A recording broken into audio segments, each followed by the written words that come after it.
everyone, welcome back to another episode of Strip by Sia, your podcast for strippers, sex workers, and all the fancy naked people out there. I am your host, Steph Sia, aka Kimchi on stage. I will be back on the stage in a few weeks at Shaker's Show Lounge in Surrey, Canada, so come get at me. If not, you can also tip me on OnlyFans, Sia Steph on there, because I am a digital content creator. I'm also a former sugar baby as well as a stripper. So that's just a little bit about me. The show has been going on for a few years now, and I bring on different guests in the industry to kind of paint a really real picture of what sex workers really like. And this week is no different. I am so excited to bring on Miss Caitlin Bell onto the show today. And I know we have a really, really fun, tight hour. Got to keep it nice and fun today. She's an absolute gem. It's been a fun time trying to get a hold of this girl. She's super busy, bouncing from coast to coast. And you might recognize her from many, many top tier adult production companies like Brazzers, PornPros, Team Skeet, SexLikeReal, just to name a few. But welcome to the floor, Miss Caitlin Bell. Hello. Hi.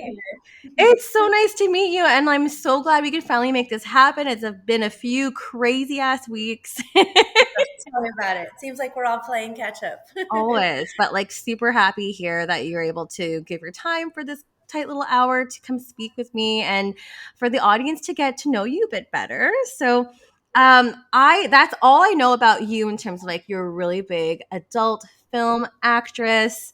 You also had your brief stints in exotic dance work and full service, which we'll get into. But would you like to maybe tell the audience who you are in your own terms, in your own words? Sure. My name's Caitlin Bell. I am 7 months in the adult industry of porn, and I wish I had known about this years ago because I would have jumped on the wagon when I turned 18. But everything happens for a reason. I absolutely love to travel. So when I'm not working, which I don't consider work, I am traveling the world with my best friend. I just love seeing new cultures, understanding people's ways of life. I'm also one of the most open-minded people you will meet.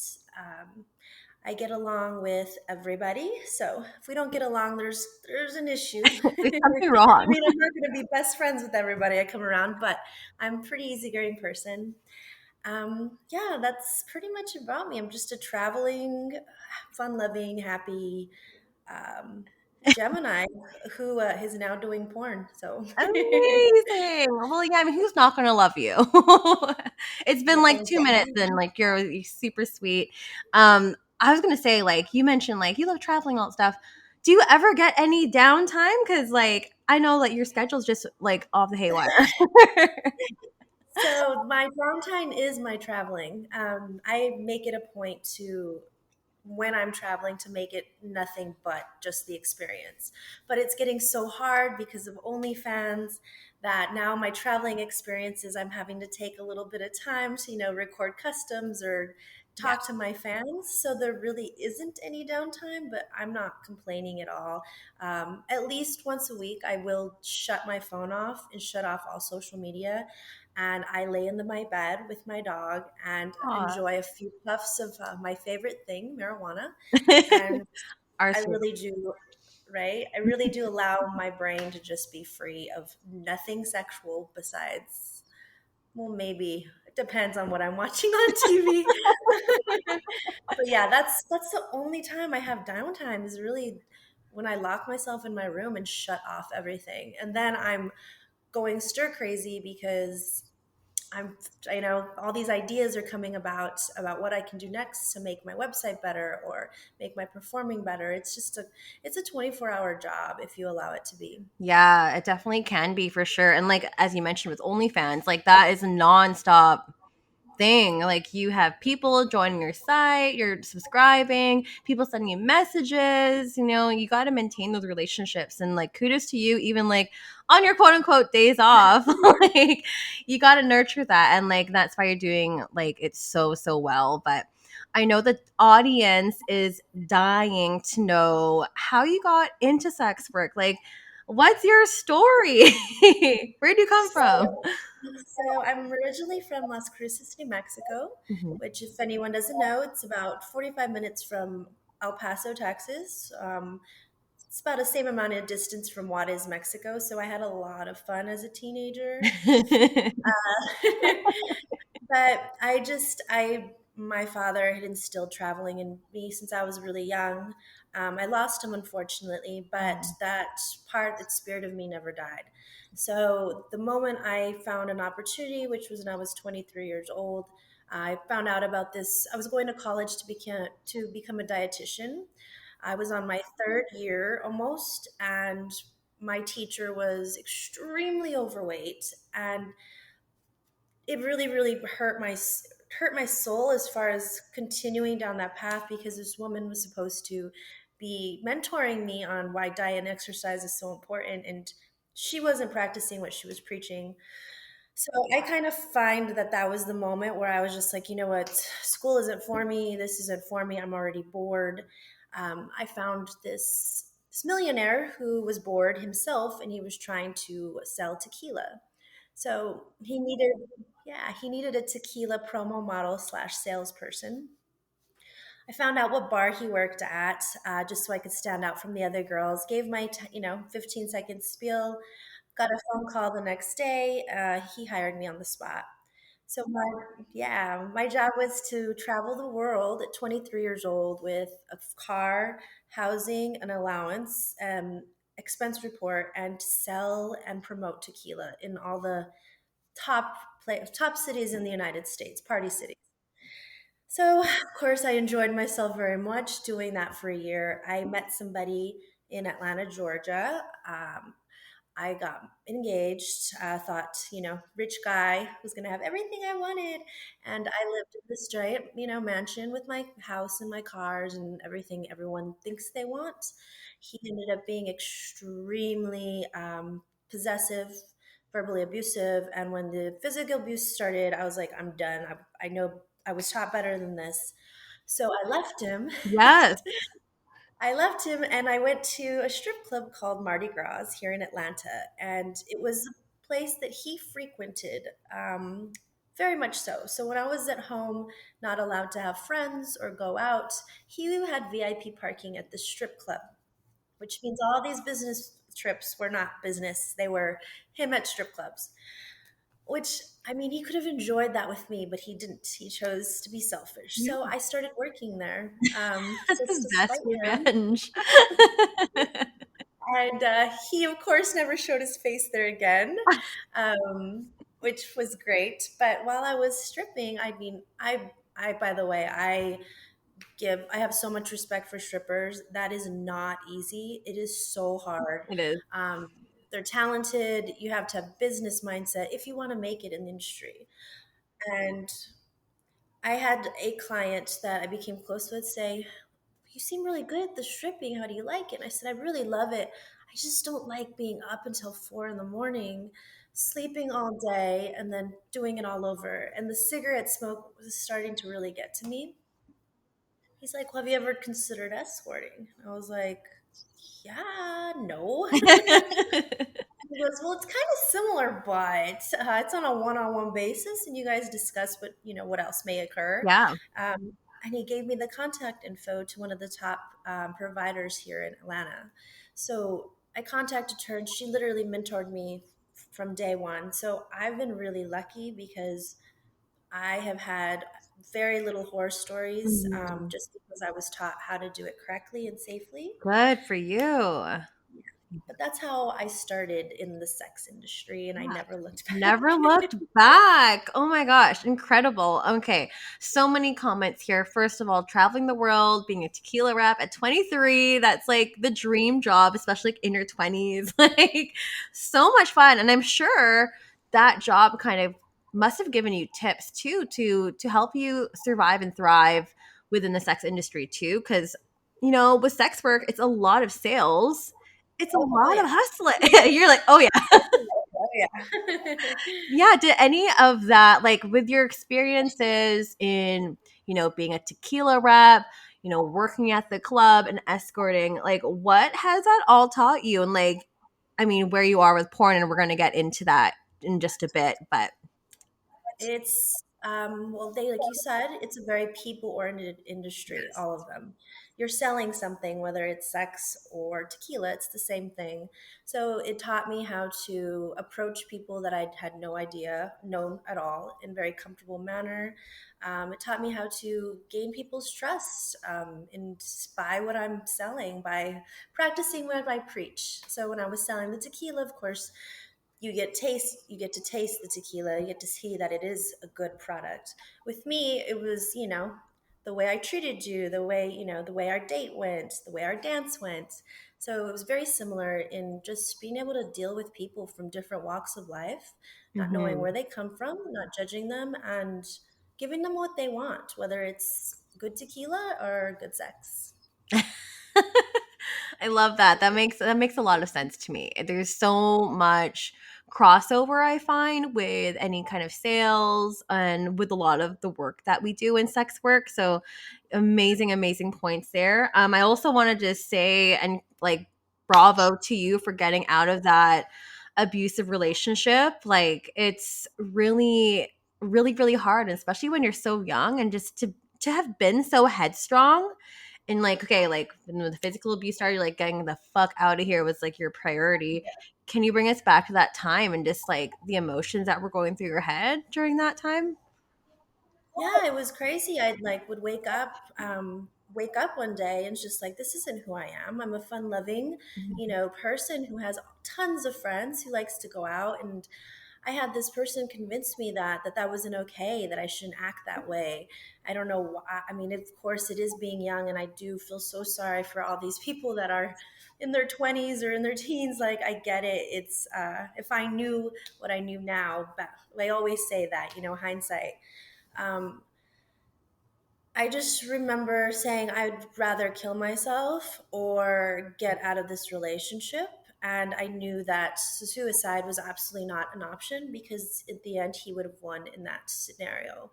Um, so the emotions, I would wake up every day completely depressed, lost. I had no idea who I was. I had all the money in the world, all the physical possessions someone could actually want, and I was so lonely. I felt like Rapunzel in her tower with nothing. It was horrible. And like words you can't take back. So sometimes I think that the verbal abuse was worse than the physical abuse, because physical abuse, those scars heal. It's the verbal ones that you can never take back, and they're always stuck with you for the rest of your life. But since I got through it, there's absolutely nothing standing in my way. And I want to tell people that if they ever feel like they are in a position where they can't, you can always change your situation. It might be the hardest thing you've ever done, but I promise you, once you've done it, you're going to feel like a brand new person. And you have a brand new start to do it, whatever it is that you need to do to be happy. Well said. Bravo again to that. Cause yeah, it's fucking hard. And that's a reality for so many people. It doesn't matter your sexual orientation or like who you are, if you're a guy or woman or whatever. Like there's so many people trapped in these situations, and maybe some people listening too. So I hope that was helpful to anyone listening out there. I was also in a really, really similar situation. Dated this super loaded guy. He was American. I was bouncing back and forth from here in the States. And like, it's just manipulation, it's isolation, and it's emotional and mental abuse. And like, again, kudos to you for getting out. That shit is not easy. And look where you are today. Amazing. Exactly. I also thank him, though. I'll thank him for, because I believe every relationship we're in, whether it's good or bad, has led us exactly where we are right now. And I'm the happiest I've ever been. So who knows where I'd be if I never went through that. 100%. Because I mean, like, if it wasn't for the guy, then you wouldn't have gone into stripping, and you wouldn't have gone into escorting. And we're about to hear your story with how you got into porn specifically. So everything happens for a reason, right? So Yeah, exactly. Not complaining at all. No. But I'd love to hear and thank you for sharing your story. I think it's so powerful and amazing too and really really interesting. I'd love to hear your story about how you got into porn specifically. Okay. Mhm. Porn. So porn found me. I did not find porn. Just like all of us, I'm sure we went through stuff with COVID. It was a blessing and a curse for me. I lost and cut off so many people in my life. Some of my closest friends that I thought were my ride or dies of 8 years, 20 years, disappointed the shit out of me and broke my heart during this time. I went through a really, really big depression due to the fact that I couldn't travel. I started drinking heavily, and I was an emotional basket case. And like, I used to be able to travel and run away from all these issues, but when you're sitting in your apartment, not being able to leave during quarantine, shit gets real. Yeah, no kidding. So I'd gone through some stuff, and one of my friends from Florida was like, "Hey, you know what, sweetheart? Get out of Atlanta, come to Fort Lauderdale, Florida, Los Olas specifically, and let's have a great weekend. Like, just get your mind off all that crap." I said, "You know what? Why not?" So I went down there, had the best time. Um, Partying. My friends were like, you don't have a drinking problem. You're depressed because you're around shitty people. You don't have a support system. Look how happy you are being around us." And I was like, "You're right." Yeah. And they suggested I move there. They said, "Come to Florida, you have us. We love you." Hmm. And so I literally got my I came back and I was ready to move. I was already planning. I was going to stay with my friend until I found an apartment. Yeah. I started packing. 1 week later, I get a Twitter DM, and it's a recruiter from Australia. Okay. And he's just like, yeah, he's like, "Hey, I've been following your career, in sex industry, but have you ever thought about doing porn?" And I said, "You're insane. No." Like, Fair enough. just because of that we think about it. And he goes, "Well, why don't you just try it out? Like, I hear still these references of girls. They had a really good roster of women." He goes, "And come check it out. You can stay at the model house. You said you have friends here." And I said, "Where at?" And he was like, "Fort Lauderdale, Florida." Oh my I was like, god. "What?" I was literally just there a week ago. And he was like, "Well, there you go. If you're not comfortable staying at the model house, you can stay with your friends. If you don't like it, come home." I was like, "You're right. I'm thinking of moving there anyway. This will be a great way for me to, see where I'm going to live." Yeah, suss it out. So I got my Jeep and my dog. I packed it up and I drove 10 hours all the way to Florida. Not specifically for porn, but just to leave the city. I got there and the rest is history. I started and I fell absolutely in love with the industry. And here I am 7 months later. I have no plans of quitting Oh my ever. god. That's Well, amazing. until I'm absolutely physically can't do it anymore. Right. Yes. I mean, when there's physical limitations, and yes, and I guess it makes sense. But wow, that's so crazy. Like, and this is just a random DM that came in. Completely random. It was Oh my weird, god. really weird. A week after I left, just to go visit a place I'd never ever been before.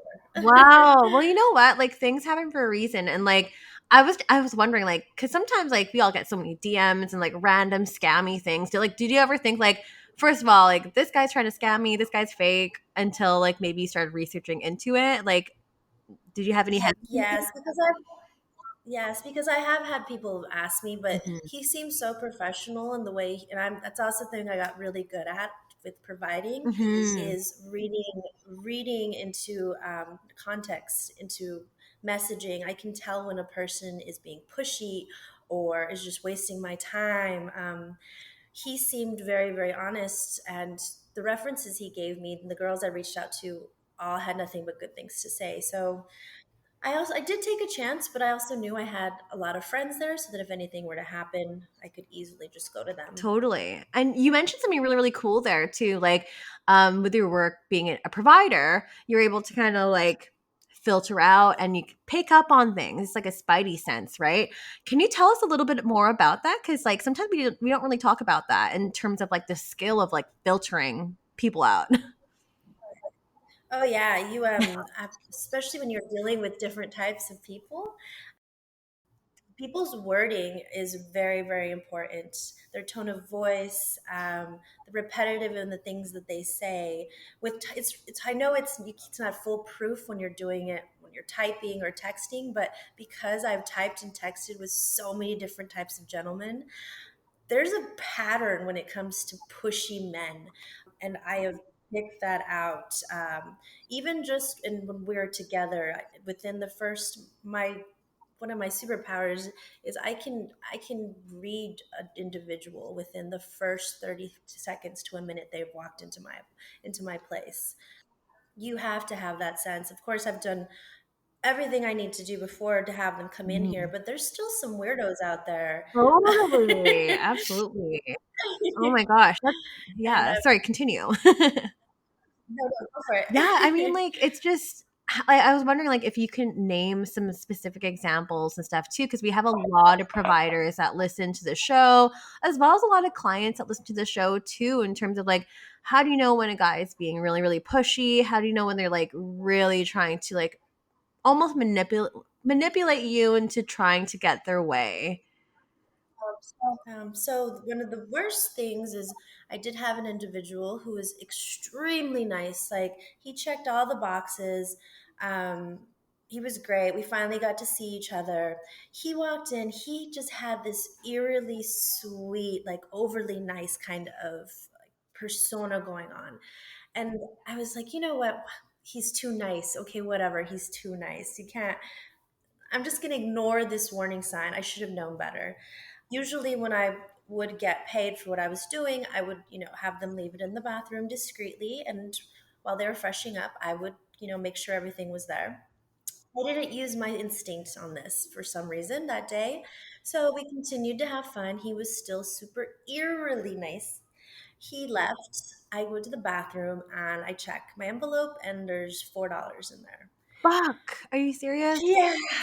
So I messaged him and I said, really, I mean, I thought you were one of the nicest people I've ever met. And he's like, that's what you get, bitch, for canceling on me the other day. Now you know what it feels like. And I said, What? yeah. And I said, canceling? I gave you a week heads up. Um, and how dare you? Like, and then he just went off calling me all the names in the book. Of course, he got blacklisted and called out. But that was an example. Another example is just some guys are like, hey, can we meet at this time? Even this is just for Yes. Skyping. Can we Yeah. meet at this time? No, but I'm available at this time. But you could probably do this time, right? No, sweetheart, I can't this time. And then they'll go back and forth with you. What about this much money? Or this? What can I convince you? No, sweetheart, this is the time. And then they continue to message you over and over. And then the next day they're like, well, we could have met yesterday or the day before, but you just didn't make time for me. I'm like, whoa. I'm like, sweetheart, I don't think this is gonna work. You're being pushy. Like, a gentleman will pick the time, you guys agree on the time, place, there's no more discussion, goodbye, have a great day kind of Yeah. thing. When they Totally. consistently message you and try to change your mind about seeing them by offering more money, or making you feel bad for missing an appointment because you were too busy, this guy, I told him I wouldn't see him and that he's been being too pushy and I would not even virtual call with him. He posted something on my Instagram right away saying I was the worst provider in the world, talking all this shit on my Instagram, like tagged me everything. Of course, he was blocked right away. Yeah. And then he proceeded to bombard my messaging saying I ruined his birthday. My God. And that he was about to go to a local pub and get himself wasted because I destroyed his birthday. Oh my God. I'm And sorry to laugh, but this is really funny. no, he's completely out of his mind. But that was an example of me using my instincts and being like, this person seems too pushy. Thank God, because like, Yeah. who knows what he'd be like in In person. person. Totally. And like that's like yeah, you make such great points here, especially like yeah, the too niceness. I know exactly what you're talking about. The offering more money and them trying to get us to work around their schedule. I'm like, it doesn't work that way, honey. No, not at all. It does not. And there are so many guys out there that are so respectful that I don't have any time for these douchebags.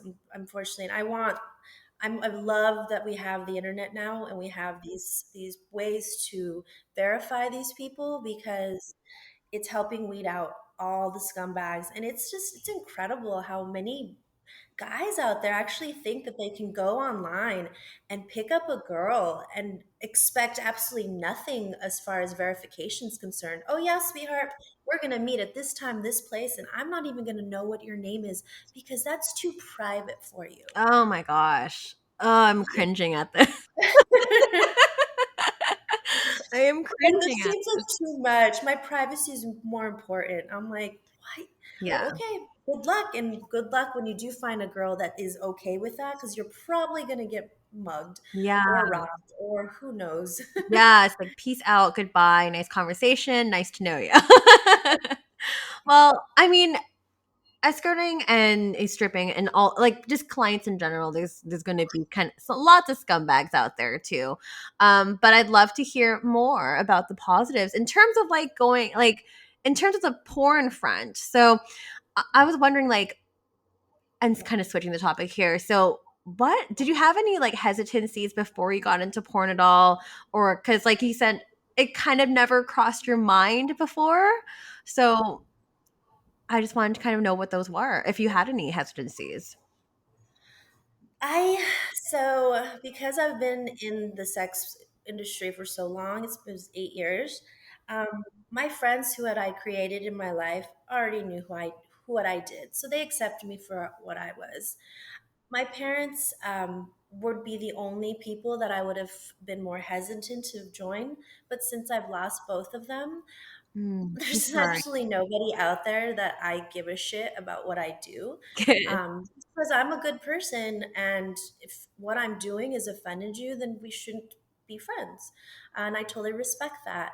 But that was probably the only hesitant would have been my parents being alive. But no, I thought about the pros and cons, and there was absolutely nothing. There was no cons that I could see, except for the fact that I didn't know what the industry was about. Yeah. But I did know that I started very late compared to most Mhm. women. Right. So I have many more years of maturity, which is very important because no one's going to tell me what I am and what I'm not going to do, or even try to manipulate me into thinking that I should. So, Totally. Good. Good no. on you. I wonder, like, do you remember your first scene? Oh, yeah. Oh, yeah.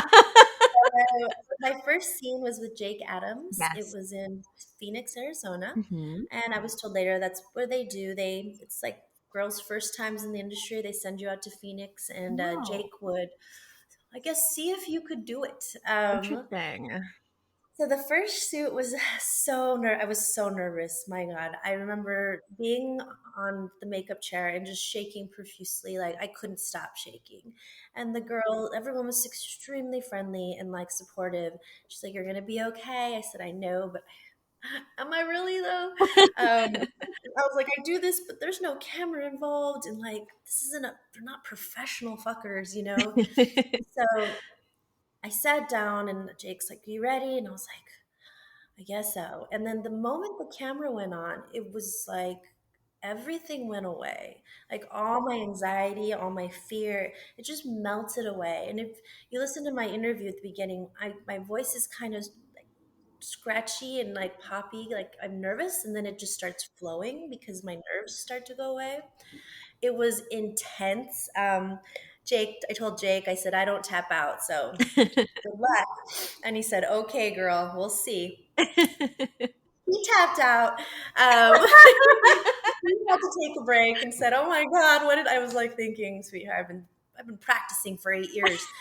Um, and it was one of the biggest orgasms I've ever had. Honestly, to this day, he knew exactly what he was doing. Yeah. I also thought, though, because I went in full makeup, I came out with not a stitch of makeup on me, sweating Wow. profusely because they turn the air conditioner off during these films. When Oh. you're in Phoenix, Arizona, in the middle of summer, it gets really hot really fast. So after we were done, gave him a hug and was like, "How do girls keep their makeup on? Like, it just seems like in porn they look so pretty." We put together, come to find out that most scenes were not going to be like that. They really were letting me to see if I could handle what was about to happen, uh, I and love I that. passed. Wow. Oh my gosh, wild. So, Right. yeah, you made a lasting impression, it sounds like. Wow, and even like the thing with like makeup and stuff, you don't even think about that. But yeah, I mean, I'm sure they would break things up. Oh, so most scenes I've noticed, like that was a full interview, full on just sex scene. You know, it was a gonzo type of thing. It wasn't a production. Uh, so that's why it was so intense because in most of our scenes, everything is very much cut up into pieces. So there's stop, go, stop. A lot of it is acting and pretty girls before we even get to the actual sex part. So that was just an experience to see if I could make it in the industry because I guess they're thinking if I could do that scene, I'd be pretty fine anywhere else. And it definitely was the most intense scene I still have had to this day. Wow, yeah, definitely quite a memorable one, it sounds like. Yeah. And unfortunately, I was supposed to have my reunion with him, and he passed away the day before I flew back out. So Yes. Oh, that's it was so, so, so sad. Like, absolutely tragic. What was going through your mind after hearing that news? I know, like, dealing with death, well, one, it's traumatic. And also, two, it's so emotional and sometimes surreal too. But can you take us back to that time if you feel comfortable sharing? Yeah, of course. Well, I was so excited because I'd already done a few scenes since I'd seen him, and I wanted to show him, what I had taught, what I was taught, and just to see him again and tell him thank you because he's the one who made or break whether I want to do porn at all. That's his job, and he made me want to never look back. So when my agent at the time told me, "Sweetheart, like you need to cancel your flight," and I said, "Okay." And he goes, "Jake passed away." And I was like, "Whatever, you're just messing with me. I don't know why, but I just didn't think it was real." And he goes, "No, really, he died last night in a motorcycle accident." It shocked me because it shocked me, and it also made me really appreciate how I'm living my life right now. I've been told that I live a very fast life. I'm nonstop, but the reason why I live the way I live is because I could be gone tomorrow. He was young, he was healthy, and he was here one day and he was gone the next. So that's why I live the way I do. It made me just, it verified why I need to continue to keep living because I could die at any moment's notice. And it's unfortunate. But at least now, if I were to die tomorrow, my friends know that I lived a lot. You lived a life, girl. I've lived a lot. Wow, that's really really powerful stuff. And like, yeah, you hit the nail on the head there for sure. Because you just never know. We could be gone tomorrow. We could be gone later today. Like it can literally happen to anyone. Death is death is a common thing, and I just feel like not a lot of us talk about it because sometimes yes it can be triggering, but I think it's really really important that you at least address it and you have this conversation. I'm curious to know as well, how do you deal with trauma and how did you cope after that, because that can be it can be so taxing. Mhm. So the way I dealt with it is what I should have been doing since I lost my father and my mother. I got therapy. Yeah, good uh, for you. well, I had started seeing a psychiatrist and a psychologist. I did both. I was like ready to. I knew that I was not a sad person, and I knew that there was tools out there to help me fix it. So before his death, I had already, before even getting into porn, I had already started seeing a psychiatrist and a psychologist. And by the time that had happened, I had all the tools. So when he passed, I had my psychologist on speed dial, and it helped so much. Just because I had to be able to talk about it. And the girls in the house, of course, he's been in the industry for a while. He was a rising star. It was good to have their support as well because they knew him very personally, a lot of them. So we all grieved together. Um, yeah, and if it weren't for the therapy, I don't know how I would have handled it. But now it seems like life can really throw me whatever, and I'm ready for it. Good for you. Yeah, that shit is hard to deal with, but it's good that you had support network and you had people there because that does make it a little bit easier to kind of cope and to kind of deal and to process. So thank you so much for sharing that. I want to maybe go back on some lighter some lighter topics and kind of fast forward to where you are today. But just like things like how do you prep for a shoot? Are there specific scenes you need to do specific like routines for and stuff like that? Do you want to go into like how you prepare yourself? Yeah, of course. First of all, people don't realize, I'm sure they do, but the people in the industry that have made it are extremely healthy. Of Mhm. course, we all have our vices, but are extremely healthy, work out. Your mental state has to be on point. Um, so I make sure that I've never been so self-aware about my body and, every little mark on it. So every day before a shoot, I make sure that I don't party the night before because drinking really dehydrates you and it makes you look tired and worn and it causes cramping. And that's the worst thing. People don't realize that when you're having sex, your muscles can spasm up. If you're on camera, that shit hurts.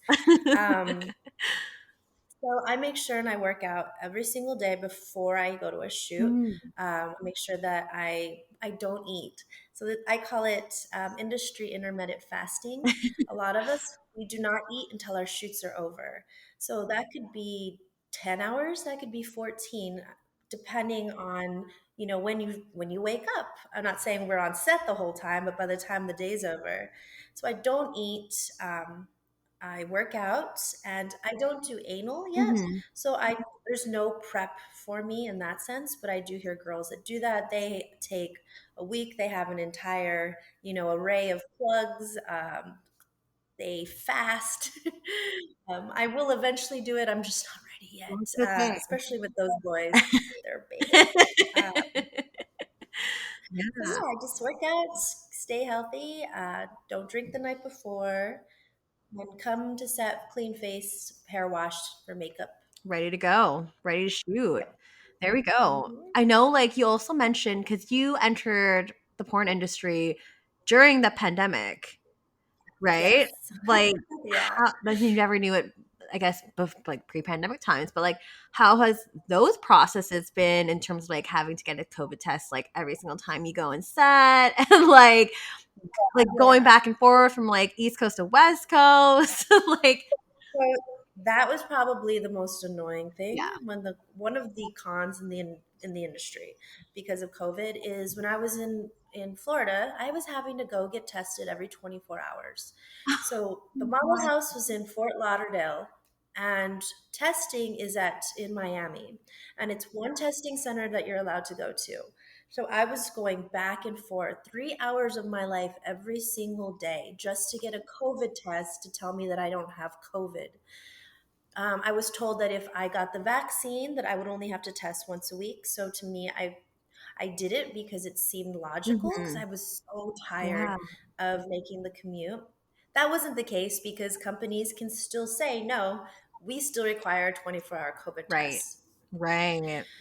So that was a pain. When I came to California, it's a lot more lenient as far as how often you have to test. Now, a good week is good, sometimes 3 days, but it's getting more and more lenient, especially since I've been, had my vaccine and whatnot.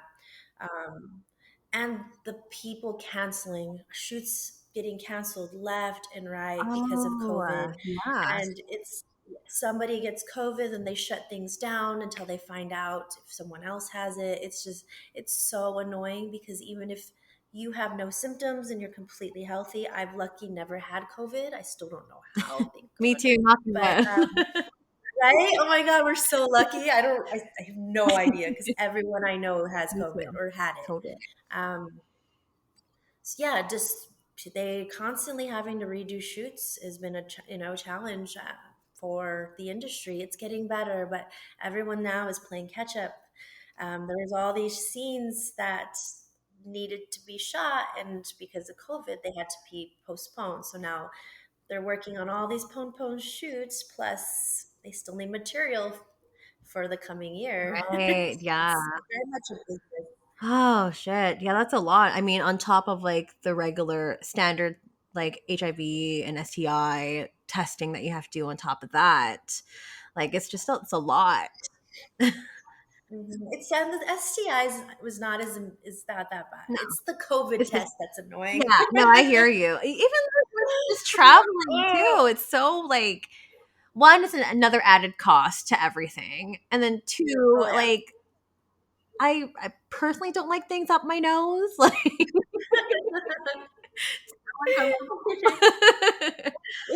oh my gosh. Yeah, I mean, what other challenges do you currently face as an adult film actress? Like if you can think of anything else. I've been so lucky. I haven't really come across any challenges. The only challenge right now, I think, is having a stable place in California, because I know that's where I'm gonna live, and living out of suitcases is getting really old. I have a beautiful apartment here in Atlanta, but my heart's no longer here. My heart's in California, so I've been lucky to have friends let me stay with them, but I like my space. Hotels, it's like you're spending rent on hotels. I just right now the challenge is me not having a stable place to live with my dog. I miss her so much. I picked her up for the first time in 2 months yesterday to fly her back here.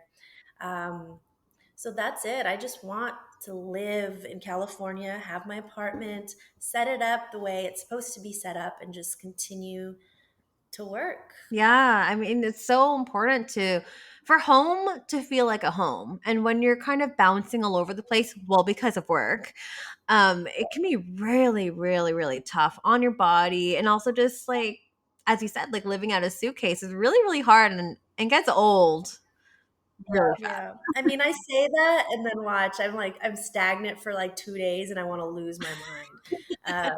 So I complain, but I live in the air.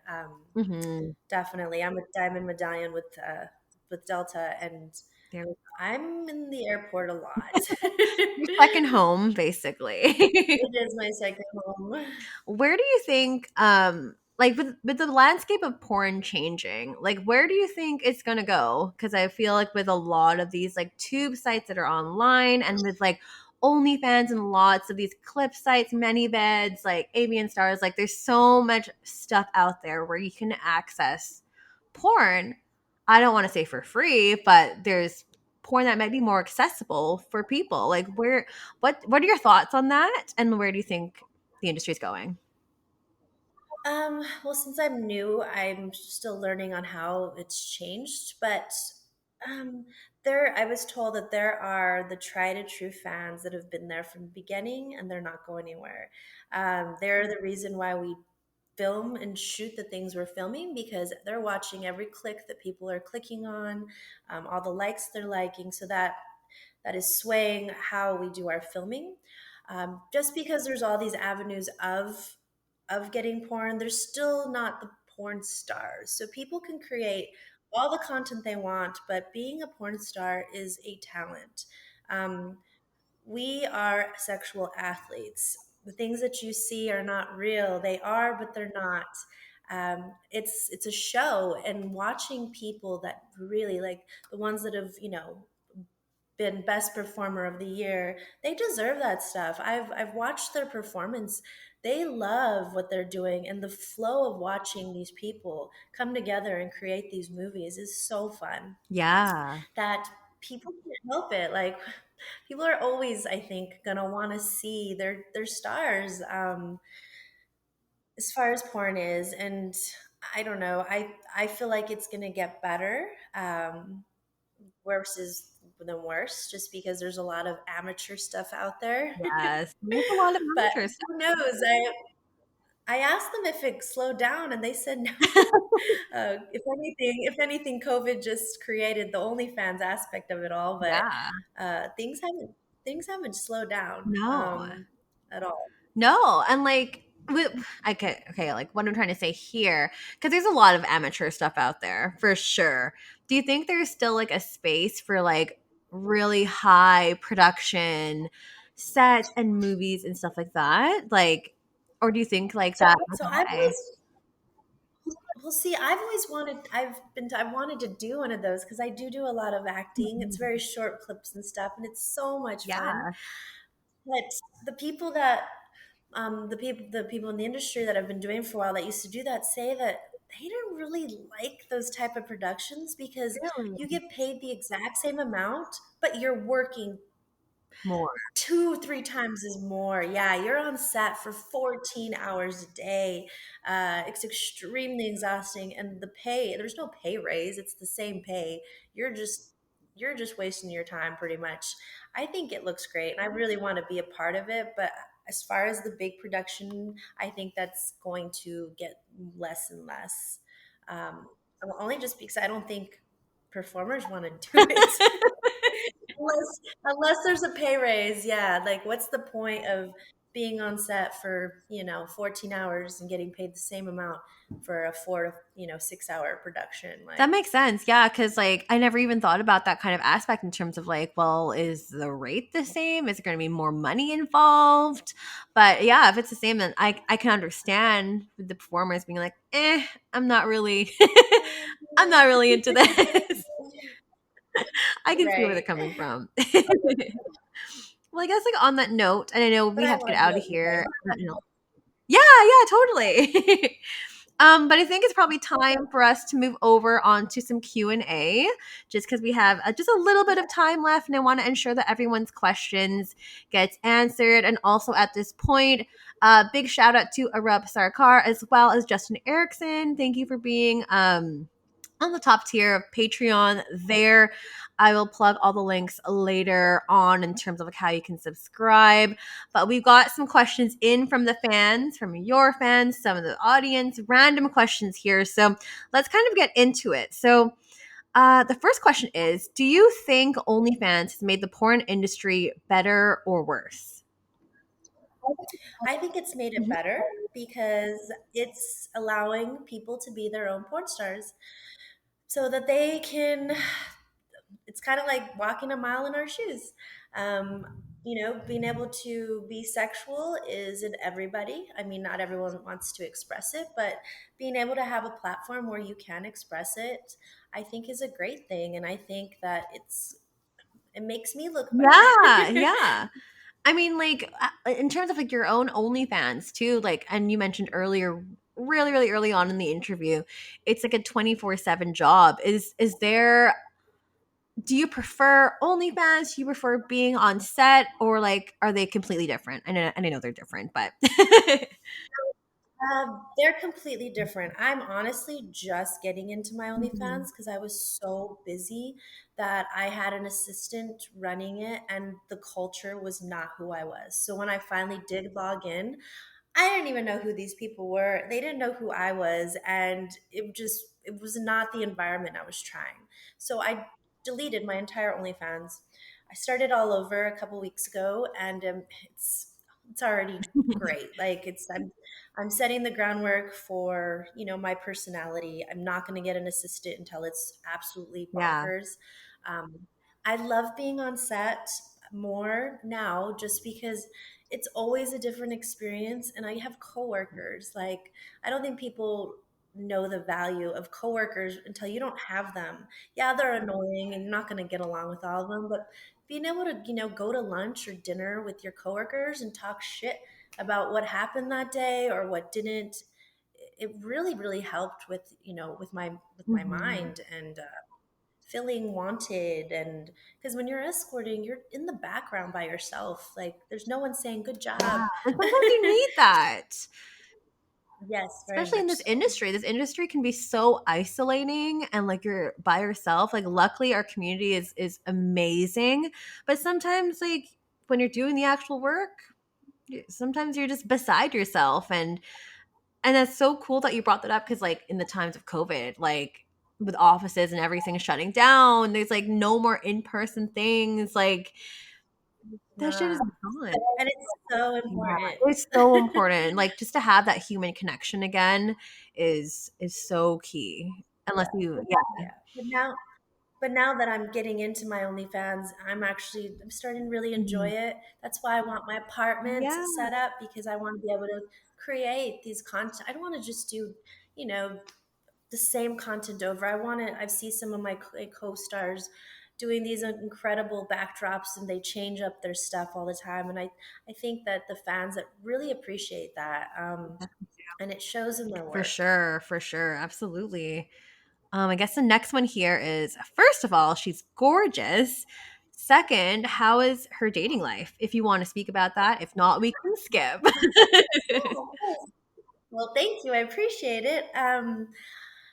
My dating life. So I don't date. Since I joined the industry, not the sex industry, just porn in general. First of all, I am on some of the most beautiful men and women that I've ever been around. Sex on camera and sex in real life is two different things. Um, but I'm having these experiences with them, and then when I do date, I usually date people in my industry because we have the same schedules. We're super busy. So they don't get annoyed like on a regular. Oh my God, are you ever going to have time? I honestly don't know. I am so busy. And I don't have to have the discussion about being in porn. I've had this discussion when I was escorting about, they love what you do until they don't. And I end up changing who I am, changing my job, and then the relationship doesn't work. And I find myself picking myself off the floor, not knowing who, Caitlin Bell is, and I'm tired of that repetition. I'm done. Like, if I do what I do because I love what I do, if you like it, cool. If you don't, please keep walking. And I'm just not dating because I honestly have no interest in it. I'm dating myself, and I'm in a really good relationship with myself, and there's been no drama.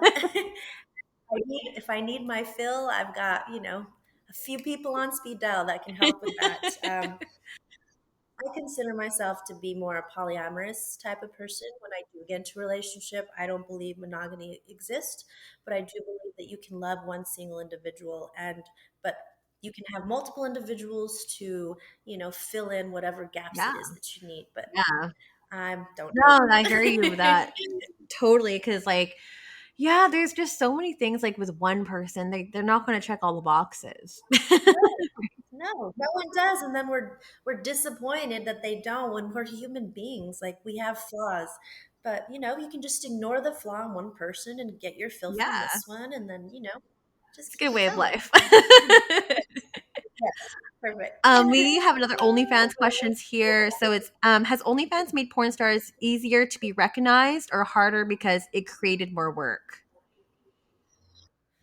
That's a good question. I believe that it's gotten porn stars easily to be recognized because I find a lot of people that do join OnlyFans, they've already have some sort of platform involved. Not just porn, but whatever it is that they're great at, they've already got a following in that sense. So people think they can just open their OnlyFans account and, shake their titties and they're gonna be success when you're in porn, you building your brand. So when I just started my OnlyFans, I'm Caitlin Bell. I already have this brand, and these followers who want to see my life. Yeah, Yeah, yeah, no, I hear you. I agree with that wholeheartedly. Where are we? Oh yes, a couple more questions here because now we got to get out of here. But how do you prep for a shoot if your mental health isn't doing well? you don't. I to this day haven't had that Mhm. happen, but I have seen people on set that have had a phone call that came in that was disturbing, and they were no longer allowed or could not perform just because you have to be mentally sane and in check before you go on set, and if you don't, are you doing this, is it hurting your mental state or is it something else? But I believe that if I ever do have a time where, because I'm not always going to be happy, that I don't feel like I mentally can do this, then I will opt to say I can't do this, just because my mental health is way more important than any scene I'm ever gonna do. Um, so yeah, if you're, I would tell anyone, if you feel that you're not mentally okay for that day, just, take your time, take the day or whatever it is to figure out what is bothering you, but don't mask it by throwing yourself on Yeah. set. Throwing yourself into work and stuff. Some people think like the distraction is great, but honestly, you just need time to process. So important. Right. I mean, I think it's a lot easier for women to be able to check it. Men, I have to say this, I give so many kudos to male talents because if they can't perform, our entire set is done. And it takes a lot more mental ability to keep your dick hard and keep it going. With us, you can just slap some lube on it and we're good to go. These guys are like all up in their heads, so I can't even imagine what would have actually seen it when somebody messes with that. Yeah, that's just not easy. I'll have to bring on a male porn star to speak about that. Yeah, that'd be Yeah. great. We have the last question here coming in. So, what are her thoughts regarding the finances of a porn career going forward? Okay, so that is very important. Because of all the platforms we have, not just porn, but OnlyFans, I do a lot of cameoing now. There's just all these revenues of money that you can make. It is very important to get somebody who can help you manage this because it's very easy to blow through it. When you have this type of money coming in and you have nobody, telling you maybe you shouldn't spend it on this. Oh, but I'll be making this much. I think everyone should have a financial advisor, or at least take the steps to getting one because you can retire and live this amazing life. My goal is to retire at 40 years old.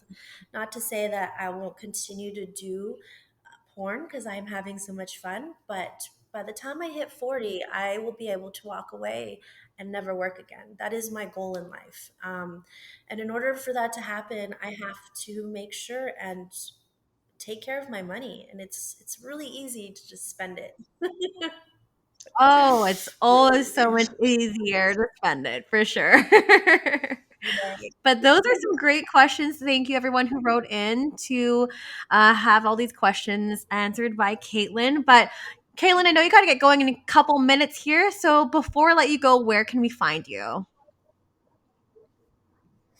You can find me at my Twitter is Caitlin Bell XXX. My OnlyFans is Caitlin Bell XXX. And my Instagram is Caitlin is naughty. Caitlin is naughty. There we go. So great, Caitlin. It was a pleasure having you You're very on the show. It is new episodes every single Sunday, Strip by Sia on all podcast platforms. And don't forget to like, rate, share, review, and subscribe. Maybe rate me 5 stars on Spotify. And you can find me on Twitter, which is Strip by Sia. You can find me on Instagram, Stripped by Sia, or my personal Sia Steph. And of course, maybe consider becoming a patron. This stuff is done for free. So if you want to help out and help with the show, it's patreon.com/stripbysia. And we'll catch everyone in for another episode next week. Thank you so much, Caitlin. It was a pleasure. Thank you so much. You have a great rest of your Thank you.